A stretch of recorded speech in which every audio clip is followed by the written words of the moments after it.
We provide you the platform to turn your dreams into reality. Give wings to your aspirations with KR Mangalam University. क्या आपके शहर में भी सूरज आग उगल रहा है? और क्या आप जानते हैं अगले 4 से 5 दिन कितने भारी पड़ने वाले हैं?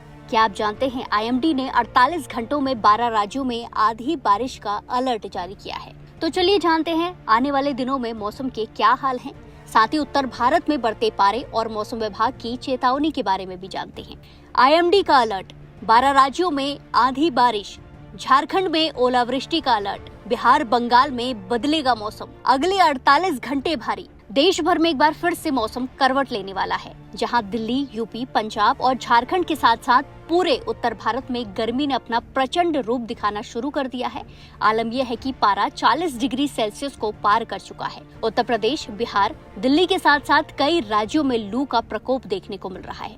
बात सिर्फ दिल्ली, यूपी की नहीं है, राजस्थान, पंजाब और झारखंड में भी अगले 4 दिनों के लिए लू की गंभीर चेतावनी जारी की गई है। मध्य प्रदेश और छत्तीसगढ़ में भी गर्मी के तेवर तीखे बने रहेंगे। लेकिन इस भीषण गर्मी के बीच एक हैरान करने वाली खबर भी है। जहां एक तरफ उत्तर भारत जल रहा है, वहीं दूसरी तरफ मौसम विभाग ने 12 राज्यों में आंधी और बारिश का अलर्ट जारी किया है। भारत मौसम विभाग यानी कि IMD ने अब बिहार, झारखंड, पश्चिम बंगाल के साथ साथ कई राज्यों में आने वाले 48 घंटों में बारिश होने का अनुमान जताया है। IMD ने उत्तर पश्चिम और मध्य भारत के मैदानी इलाकों में अगले 3 से 4 दिनों तक भीषण गर्मी और लू चलने की संभावनाएं जताई हैं, जबकि पूर्वी और पूर्वोत्तर के 12 राज्यों में तेज आंधी, बारिश और ओलावृष्टि का अलर्ट जारी किया है। मौसम विभाग के अनुसार बिहार, झारखंड और पश्चिम बंगाल में 26 से 28 अप्रैल के बीच तेज हवाओं 50 से 60 किलोमीटर प्रति घंटे और हवा के झोंकों में 70 किलोमीटर प्रति घंटे के साथ गरज चमक और बारिश की संभावना है।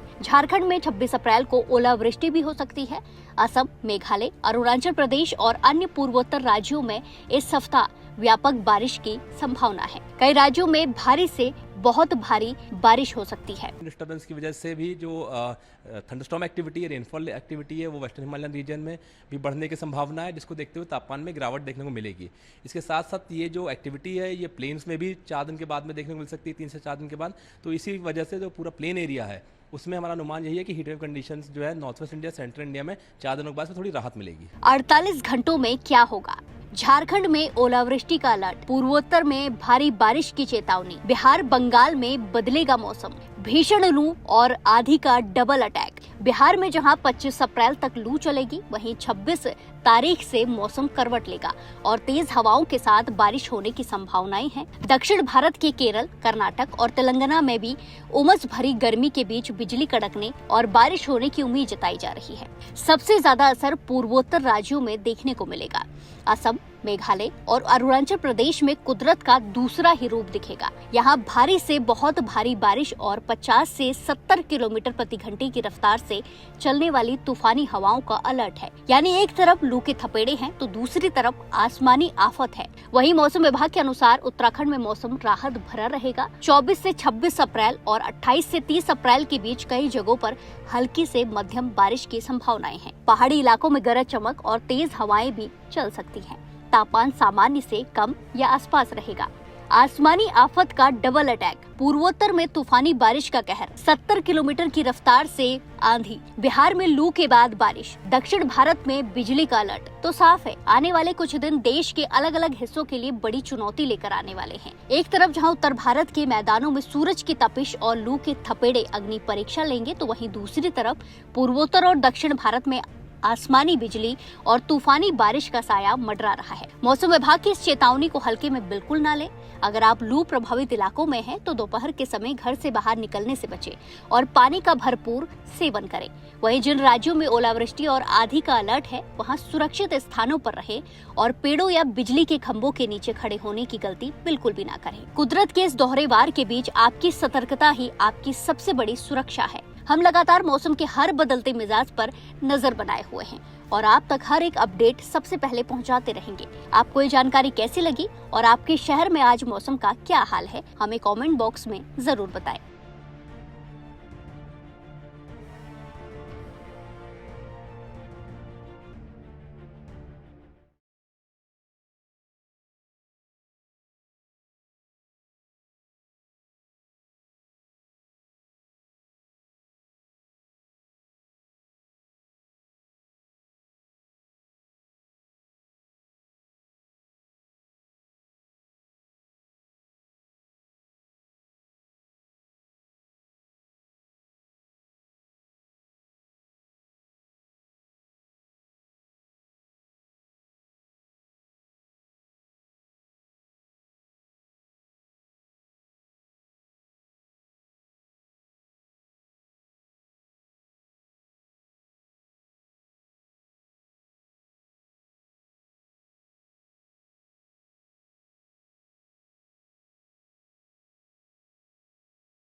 We provide you the platform to turn your dreams into reality.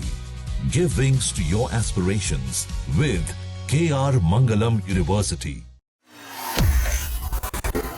तो उन्होंने इस बार आम आदमी पार्टी के नेताओं को तोड़ा।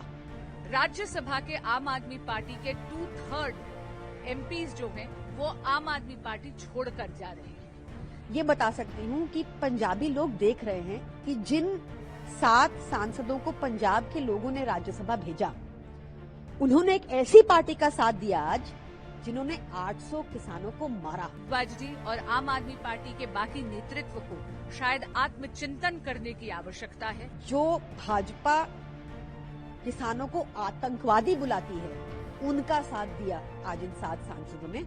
ये गद्दारी से कम नहीं है। उस संगठन का संगठन महामंत्री भी रुष्ट होकर और निराश होकर वहां से उसको छोड़कर जा रहा है। तो ये स्पष्ट हो गया है कि वो संगठन जर्जरा के भुरभुरा कर बिखर रहा है। पार्टी की देश को विभाजित करने वाली विभाजनकारी नीतियां और जनता के साथ जो उन्होंने धोखाधड़ी करी है बार बार, इसको अस्वीकार करते हुए आज आपने देखा होगा कि राज्यसभा के आम आदमी पार्टी के 2/3 एमपीज जो हैं वो आम आदमी पार्टी छोड़कर जा रहे हैं। ये वो क्षण है जब आम आदमी पार्टी के नेता आदरणीय केजरीवाल जी, आम आदमी पार्टी के दिल्ली के प्रदेश अध्यक्ष सौरभ भारद्वाज जी और आम आदमी पार्टी के बाकी नेतृत्व को शायद आत्मचिंतन करने की आवश्यकता है, क्योंकि जब उस संगठन का संगठन महामंत्री भी रुष्ट होकर और निराश होकर वहां से उसको छोड़कर जा रहा है, तो ये स्पष्ट हो गया है कि वो संगठन जर्जरा के भुरभुरा कर बिखर रहा है। ये क्षण उनके आत्मचिंतन का क्षण होना चाहिए। उन्हें एक बार अपने गरेबान में झांक कर देखना चाहिए और आदरणीय प्रधानमंत्री श्री नरेंद्र मोदी जी की विकास की नीति, राष्ट्र प्रेम की नीति और भारत माँ का जो भी सच्चा भक्त विकास की इस गंगा में जुड़ना चाहता है, उस प्रत्येक सदस्य का हम स्वागत करते हैं। ने अपने चित परिचित अंदाज में, उनके पास पंजाब में कोई लीडर नहीं है, सबको पता है। बीजेपी के पास पंजाब में कोई लीडर नहीं है और सबको पता है कि कांग्रेस भी वहां लगभग खत्म है। तो उन्होंने इस बार आम आदमी पार्टी के नेताओं को तोड़ा। बट मैं आपको ये बता सकती हूं कि पंजाबी लोग देख रहे हैं कि जिन 7 सांसदों को पंजाब के लोगों ने राज्यसभा भेजा, उन्होंने एक ऐसी पार्टी का साथ दिया आज जिन्होंने 800 किसानों को मारा। जो भाजपा किसानों को आतंकवादी बुलाती है, उनका साथ दिया आज इन 7 सांसदों ने। ये गद्दारी से कम नहीं है और जनता जवाब देगी। पाठक साहब तो कोर कमेटी का हिस्सा थे, वो भी चले। ये हमारी पार्टी में एक राघव चड्ढा नहीं, आपको 10 राघव चड्ढा मिल जाएंगे। हमारी पार्टी में एक संदीप पाठक नहीं, आपको 10 संदीप पाठक मिल जाएंगे। ये सब फर्स्ट टाइमर्स थे। इनको अरविंद केजरीवाल जी ने ही सड़क से उठाकर संसद तक पहुंचाया था और ऐसे लोगों की हमारी पार्टी में कोई कमी नहीं है। इससे पार्टी को बिल्कुल फर्क नहीं पड़ता, पर पंजाबियों को जरूर फर्क पड़ेगा जिन्होंने इन लोगों को संसद पहुंचाया और इन लोगों ने पंजाबियों के साथ गद्दारी की है, तो जनता इनसे सबक लेगी, हिसाब लेगी। अब तो अरविंद जी भी बाहर, कॉन्फ्लिक्ट है आम आदमी पार्टी का, उस पर कोई मंथन होगा? देखिए, मुझे नहीं लगता कि आपको उन 7 गद्दारों की बात सीरियसली लेनी चाहिए। हमारी पार्टी एक यूनाइटेड पार्टी है, जो इस वजह से हम लोग अपने करियर्स को छोड़े, अपने परिवार को छोड़े, क्योंकि अरविंद केजरीवाल की मिशन को हमें जमीन पर इंप्लीमेंट करना है। जब तक हर बच्चे तक टॉप क्वालिटी फ्री एजुकेशन नहीं पहुंचेगी, हमारा मिशन उतना ही है। पर इन लोगों को सांसद बना दिया तो शायद इनका मिशन इंस्टाग्राम का प्राइम मिनिस्टर बनना, ट्विटर का प्राइम मिनिस्टर बनना, ये था।